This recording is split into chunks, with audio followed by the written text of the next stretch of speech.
दर्शकों मैं आपको बता दूं, रोहतास नगर विधानसभा की राजनीति पूरे चरम पर है। ऐसे में आपने देखा होगा कि किस तरह से अभी 10 या 12 दिन पहले रोहतास नगर विधानसभा में नारेबाजी भी हुई थी पूर्व विधायिका के खिलाफ।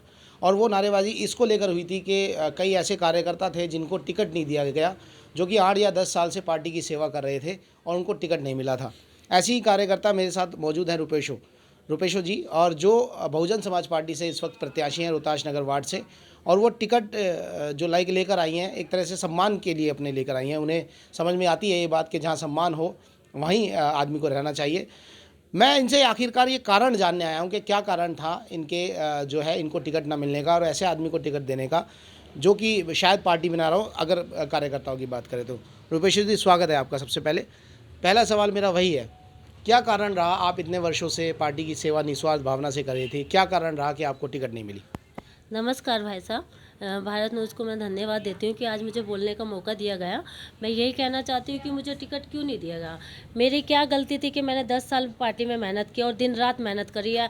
ना 11 बजे देखा, ना 12 बजे देखा, कोई प्रोटेस्ट नहीं छोड़ा, मैंने कुछ नहीं छोड़ा। मैं हर जगह पहुँची हूँ और मैं लोकसभा अध्यक्ष रही हूँ महिला विंग की, और उसके बावजूद भी मुझे टिकट की कोई दावेदारी मैं नहीं कर सकती। क्यों नहीं कर सकती हूँ?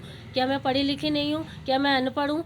क्या क्यों नहीं दिया मुझे टिकट? इसलिए नहीं दिया कि मैं ये भ्रष्टाचारी जो ये लोग कर रहे हैं वो मैं नहीं कर सकती हूँ, और ये लोग अगर ऐसे करते रहे तो फिर कैसे काम चलेगा? क्योंकि मैंने तो पार्टी, आप जब 2014 में या 2012 में जब इस पार्टी से जुड़ी तो आपको ये लगा कि ईमानदार पार्टी है, और ऐसे में आपको कई मौके मिले। मेरे ख्याल से 2 या 3 बार तो चुनाव हो चुके हैं, और एक चुनाव तो वैसे भी हुए जो डिक्लेयर होके हुए भी नहीं।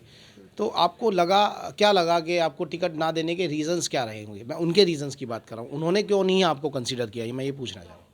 उसके रीज़न यही रहे हैं कि मुझे विधायक ने कभी ये भी नहीं बोला कि मतलब इसमें क्या लगना है क्या नहीं लगना है। अगर कुछ ऐसा लगता था या कुछ ऐसा था तो मुझे बोलती, क्योंकि मैं भी इतना कर सकती थी। लेकिन जो अभी नई पार्टी में जो अभी नए कैंडिडेट जो आई है वो कभी पार्टी में थी भी नहीं, और वो फिर भी उसके बाद टिकट लेकर आ रही है, तो क्यों? इसका मतलब हम लोग कहीं नहीं है। हमने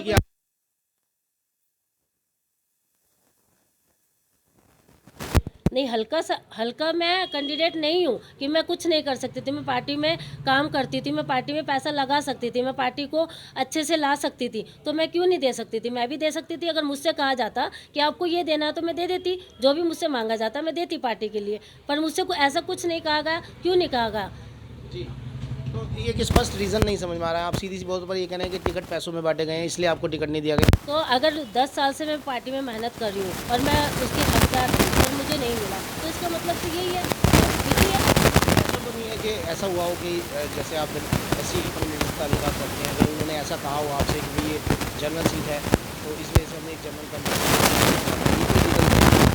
ऐसा कोई रीज़न नहीं था। अगर जनरल थी तो फिर जो 222 में क्यों दिया? वो भी तो जनरल थी, फिर उसे 80 पे क्यों ला दिया? फिर मैं क्यों नहीं आ सकती थी यहाँ पर? ये भी 222 में SC कैंडिडेट आ सकता है जनरल पे, तो मैं यहाँ पे क्यों नहीं आ सकती हूँ?